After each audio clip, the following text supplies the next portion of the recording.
The following is a summary of the Sicha of Rosh Hashanah in the year Tov Shin Nun. Rosh Hashanah contains within itself a form of a contradiction. On the one hand, Rosh Hashanah is the coronation of the king, the Hachtoras HaMelech. And when subjects coronate a king, they do so with the utmost bittul nullification to the king. So, if you want, the sole dynamic of the subjects of the king is one of complete bittul. On the other hand, we know on Rosh Hashanah, we request from Hashem all our needs, spiritual and most importantly, material needs. In fact, the Hagoyes Maimonides says that the principal judgment on Rosh Hashanah is for our material needs. And so consequently, we're thinking about ourselves and what we need. How do those two square up? Complete nullification to the king and at the same time requesting our own needs. One may suggest that when we are asking for our own needs, what we're asking for is the resource and capability to serve the king properly. However, at the end of the day, we're still thinking about ourselves and we're still requesting for ourselves. How does that fully square up with the notion of complete subservience and bittul to the king? The same question can be asked about the name Rosh Hashanah itself. Rosh, the head, contains within it all the control center of the body, and Rosh Hashanah all the days of the year. Just like the head gives life force to all the limbs, so too the day of Rosh Hashanah controls all the days of the year. So on the one hand, we've got within the head all the limbs equally, for there in the head contains them all.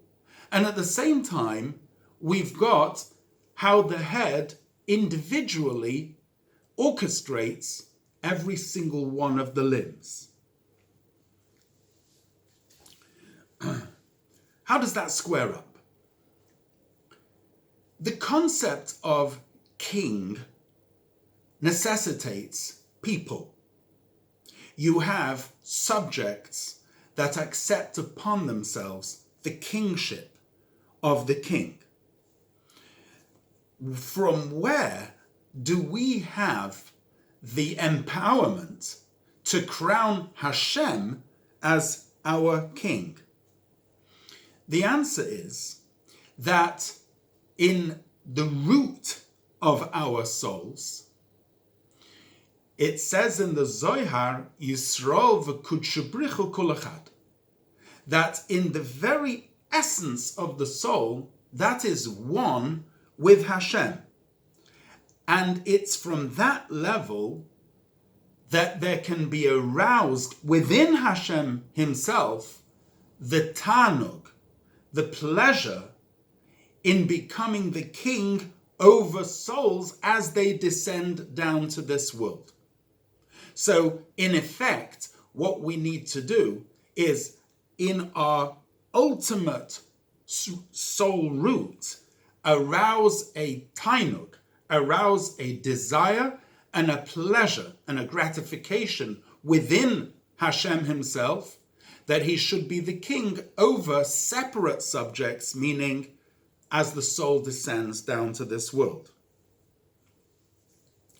And since that arousal is one in atzmus, in the very essence of godliness, which that level transcends both existence and non-existence. In other words, there's what we call in Hebrew chiyuv and shlili. Chiyuv is the positive description. Shlili is to say what it is not. Similarly, when we talk about existence, we say that some things have parameters of existence and some things do not. the essence of Hashem transcends, in fact, both those levels and contains both of them together. And since the arousal on Rosh Hashanah is from that essence, therefore it can actually contain opposites. It can contain, on the one level, a soul dynamic of complete bittul, nullification of the soul to the king, and at the very same moment, it can contain the feeling of each individual as a separate being and making sure all the necessary resource comes down to each individual part. We find that idea also reflected in Torah and in mitzvahs. In fact, although there are 613 mitzvahs, and when one is engaged in one mitzvah, one is exempt from fulfilling another mitzvah, the reason is because although they look like 613 separate mitzvahs, there is also a level within the mitzvahs, which is the divine will within the mitzvahs, that is equal in all the mitzvahs, which is the reason why somebody who is engaged in one mitzvah is exempt from another mitzvah, because ultimately they're fulfilling the divine will, but as reflected through the prism of a specific mitzvah. Now we will understand the concept of Imru Lefonai Malchias Kedei Shetamlichuni Aleichem. Chazal say that Hashem says on Rosh Hashanah, say before me verses, pesukim of kingship, in order that I should become the king over you. The goal over here is not the dissolution of existence. It is not only complete bittul. Rather, the goal is that in every point of existence, there should be revealed the kingship of Hashem. And in order to effect that, you need to have two opposites coinciding simultaneously. On the one hand, ultimate and complete bittul, nullification to the king, and at the same time, the cognizance and the resource that in each individual echelon, part, sphere of existence, especially in the material world, there is the revelation of Hashem's kingship in that place. In the lexicon of Kabbalah and Chassidus, we call this concept Binyan HaMalchus, the building of the Sephira of the Malchus. We know there are 10 spheres, and the last and the 10th Sephira is Malchus, which is kingship. Now, Malchus also has these two opposites. On the one hand, it's the 10th Sephira. It receives from all of them and creates a new entity from them. So it creates existence. And yet, Malchus is also rooted higher than all the 10 spheres in the level of Keser, in the level of the crown, so that simultaneously it has the crown and yet how this manifests itself in each individual part of existence. That also reflects itself in the build of man himself. When Adam and Chava were created on the first day of creation, Hashem created them a guf and a neshama, a body and a soul. The body comes from earth, physical existence. The soul comes from God who gave it. It's the neshama, because Vayipach ba'apav nishmas chayim, Hashem blew into the nostrils the soul of man. So if you want, you have the physical dimension and the spiritual dimension. How are those two fused? They are fused by something which transcends both of them, that transcends both the physical and the spiritual, and that is the essence, that highest third level of Kudsha, Brichu Yisrael Kulachad, of God and Israel, the very root and source of the soul being one. Even within the soul itself, there are these three perspectives. You have 5 names to the soul. The Midrash says the soul has 5 names: Nefesh, Ruach, Neshama, Chaya, and Yechida. Chamisha Shemes Nikru Lo.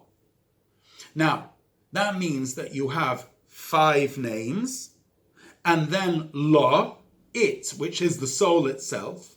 But that's all the soul as the soul descends into the chain order of creation. So you have the soul in its root as it descends, you have the soul as it manifests itself in the 5 levels, but then you have the very essence of the soul which transcends both the 2 levels, which is the level of Yisrael v'Kudsha Brichu Kol Echad, of the root of the soul and God being one. And now we understand the whole concept of Rosh Hashanah, that on the one hand the head contains within it everything equally, all the days of the year, and yet at the same time it controls individually each day of the year.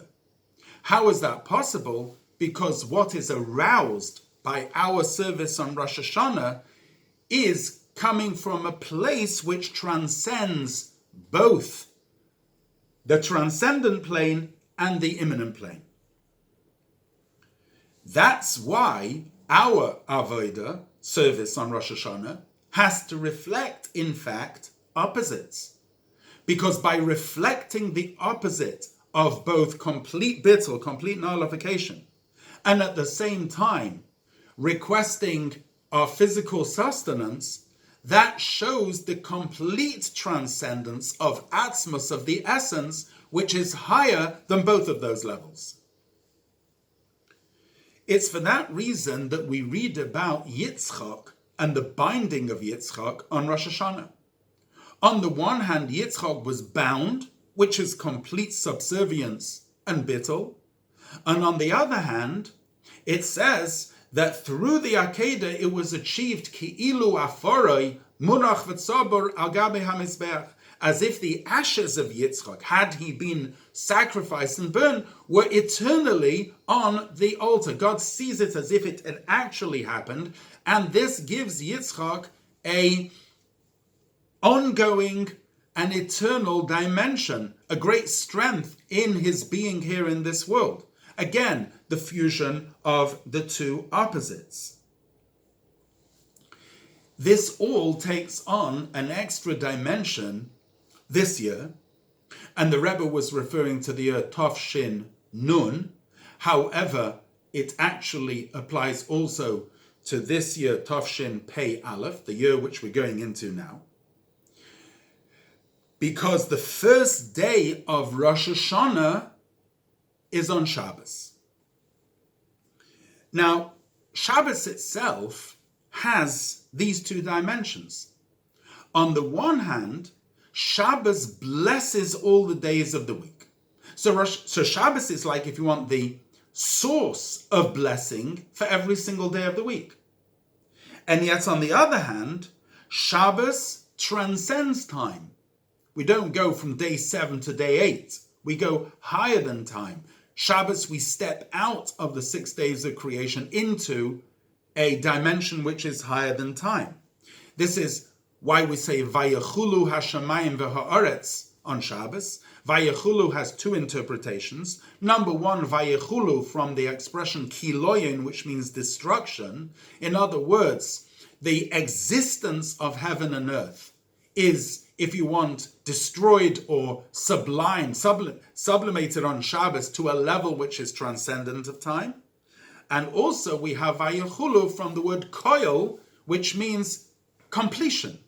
Everything was completed. Heaven and earth and all their various departments were completed on the 7th day. So we have the transcendent, and we have the immanent, and we have the fusion of the 2.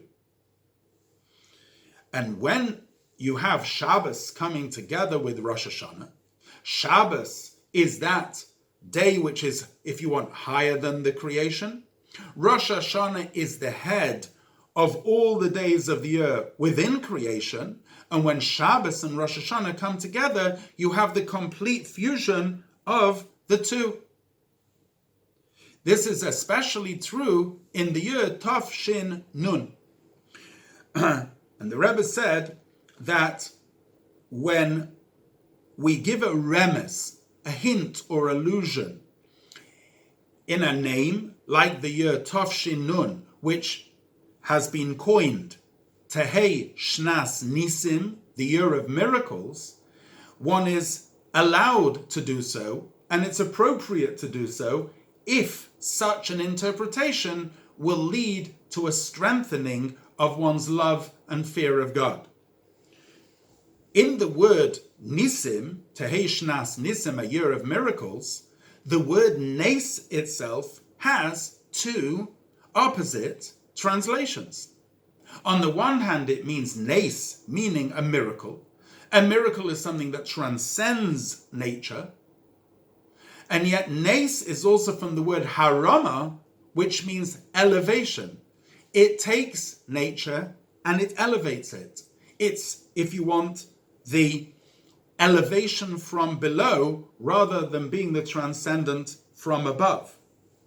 And especially when we have Tehei Shnas Nisim, a year of miracles, plural, that means we have Nes B'soich Nes, a miracle within the miracle, which is the revelation of the very source that transcends both the miraculous order and the natural order, which is the very essence of the soul itself, which is one with Hashem.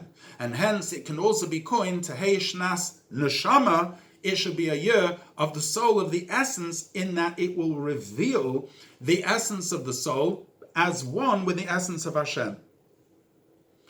It is for this reason that it is the custom to mention all the names of the Rabbeim, the Baal Shem Tov, the Magid, the Alter Rebbe, the Mitzel Rebbe, the Tzemach Tzedek, the Rebbe Marash, the Rashab, Frierdiker Rebbe, and the Rebbe on Rosh Hashanah.